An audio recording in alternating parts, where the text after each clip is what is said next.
लाग्दैन हजुरलाई? यस्तो छ अहिलेको सरकारले देश विकासकोतिर ध्यान दिएको छ हजुर होइन। अब देश विकास भन्दा पनि कस्तो के भयो भन्दा उनीहरूलाई एउटा पूर्वग्रही छ। हजुर रवि लामिछानेको उनीहरूलाई के भन्छ त्यसलाई अब त्यसको बदला लिनु छ होइन।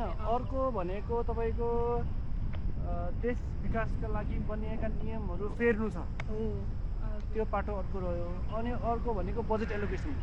बजेट एलोकेसन सबभन्दा इम्पोर्टेन्ट नेपालमा, किन भन्दाखेरि डेभलपिङ कन्ट्री हो नि त। त्यसले गर्दाखेरि बजेट एलोकेसन फरक हुन्छ योपालि।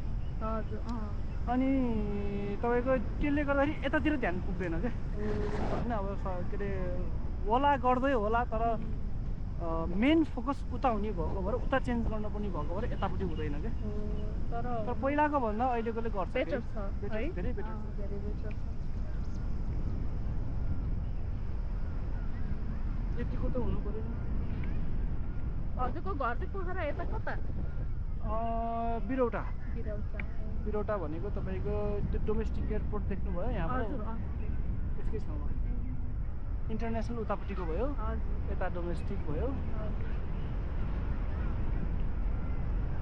ठिक छ, रमाइलो छ। रमाइलो छ है। हामी माथि नै आइएछ अरूभन्दा।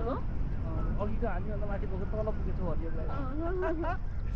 अहिले हामी माथि आयौँ। रमाइलो भइरहेछ भाइ, थ्याङ्क यू। ओके, हजुरसँग बोल्नु पाउँदा खुसी लाग्यो, तर सरकारको कुरा चाहिँ नाल्नु है फेरि मलाई। राम्रै भनेको छ नि हामीले, नराम्रो भनेको छैन।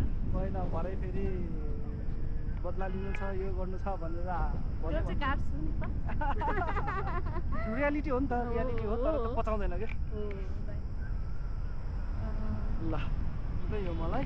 ठिक छ, रमाइलो भएको छ। रमाइलो भएको छ। Okay, by.